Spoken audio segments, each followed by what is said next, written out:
Hi, I'm in this boat. What if I bought an old crappy boat and I fixed it up? Oh, excuse me. I think maybe we'll do that. It's time for some bass smashing action.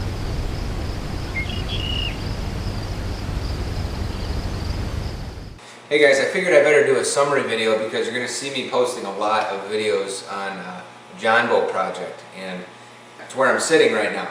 This is the almost end result. We have a few more things to do on it. I wanted to kind of go back a little bit and explain where the whole idea came from, because I wasn't doing video when I started the project really. I was taking lots of pictures and stuff, but long story short, I went out last season, fished from shore a lot, and I got to the point where I was really tired of being stuck. So I decided I wanted to get a boat. Well, I thought one day I had this ingenious idea. What if I bought an old crappy boat and I fixed it up? Lo and behold, I get on the internet and I find out that there's tons of guys that do this. So my original idea was not so original, but the concept was sound. So I didn't have enough money for a great boat anyway, so I got on Craigslist, and it seems like everybody wants a little bit too much money for their boat. I don't know if it's because they have buyer's remorse or they just don't quite understand what they have and what it's actually worth, but I finally got this one here.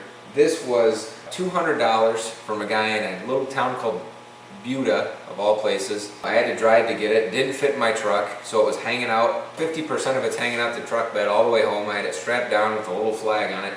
Took the back roads, obviously. Got the thing home and started working on it. Hey guys, real quick, I just wanted to mention, if you haven't done so yet, please head over to clearwatersky.com, sign up for an account. It's free. If you're a guide and you want to hawk your wares, it's only $5 a month. That money helps us keep the site live. We'd love to hear from you. Thanks.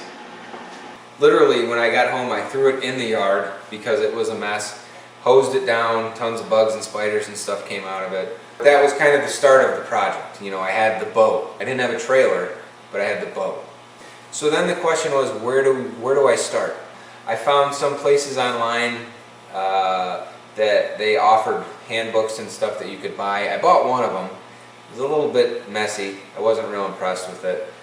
So I'm just looking at this big green thing on my garage floor, and I'm like, where do I start? What do I do? I don't know. I don't even know what to do. I don't know how to. If I drill a hole in this thing, how do I fix it? I didn't know anything. I didn't even know if the boat would float or not. I didn't even try it out. I just gave the guy $200 and I said, if there's a hole in it, I'll fix it. Give me the thing. I want to work on it. I started by sitting up late and doing a bunch of sketches. I'm like, oh, what could this be? You know, I could put a live well in it. I could put a casting deck on it. All these other things that didn't materialize. Once I had my sketches, I said, let's just go at it and see what happens. I started ripping out the seats. In order to remove the rivets, I had to drill them out. Well, I was drilling holes bigger than the rivets, plugging this thing up much harder than it had to be. I pulled out all the styrofoam. I actually did some research. Guys I was talking to were saying you need the styrofoam for flotation. The styrofoam, when it's in the boat, doesn't do anything to aid with flotation. If your boat capsizes, it'll hopefully raise it to the top. It's like if I put a styrofoam cooler in my boat and I sat there, it wouldn't help me float any better. It's just, it'll float if I throw it in the water, but me holding it doesn't do anything. So I ripped all this stuff out. After I got through that, even with the holes in the boat, I got the seats out, I ripped the transom out. The transom was completely rotted. And I just wanted to make like a shell. And at that point, it was probably, it's August now. That was probably last August, so it's been about a year. And then it just kind of went on hiatus for several months. And I didn't touch it. And then my family actually moved.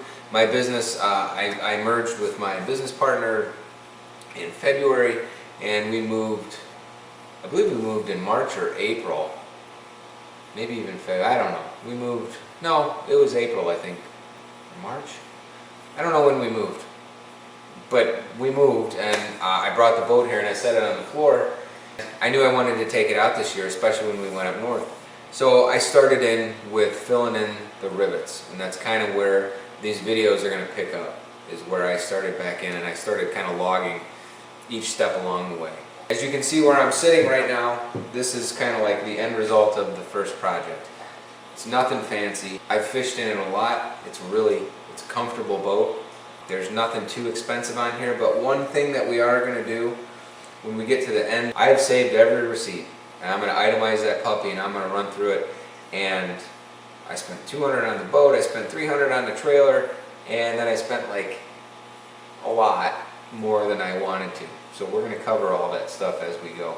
But the long and short of it is, it was an awesome project. I love doing it. I'm almost done with this one, and I'm going to keep it.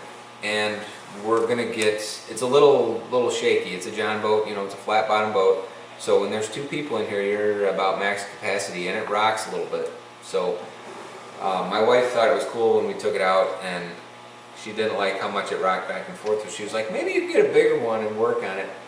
Oh, that's not a bad idea, honey. I think maybe we'll do that. So we're going to get through these, and then I'm going to keep taping. I'm going to get another boat to work on here in the next couple of months, hopefully work on it through winter, see what we can learn on that one. But like I said, these will pick up with the rivets. After I drilled out all the seats, I had all these extra holes, so I'll show you how I plugged them up, and then we'll go from there step by step, how I, you know, put the transom back in, fix the braces on the back, you know, coated all this in this is like a rubber coating. It's not the greatest looking, but it's pretty durable so far.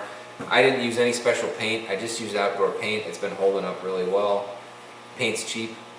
If I were to do it again, there's things I would do different. I'm going to talk about those, but that's pretty much it. I mean, we're just gonna kind of go through the steps from that point, and I'm going to show you guys how I got, you know, to where I'm at. And it's not the prettiest thing, but it's completely functional. I've already caught some great fish out of it. So I just wanted to kind of do a summary video before I started in with these and started throwing them out. As always, if you haven't done so yet, please head over to clearwatersky.com and sign up. We're looking for guides and contributors, people that want to be part of our community. It's just a cool little project that we got going on. So we'd love to hear from you. See you in the next one. Thanks, guys. You can say, bass smash in action. Bass smash in action. It's a giant. I actually did see a 3-pounder over here swimming around. Did you? Yeah, so they've moved. They're actually back over where we've seen them in the past. 5 cameras going at once here. Good first?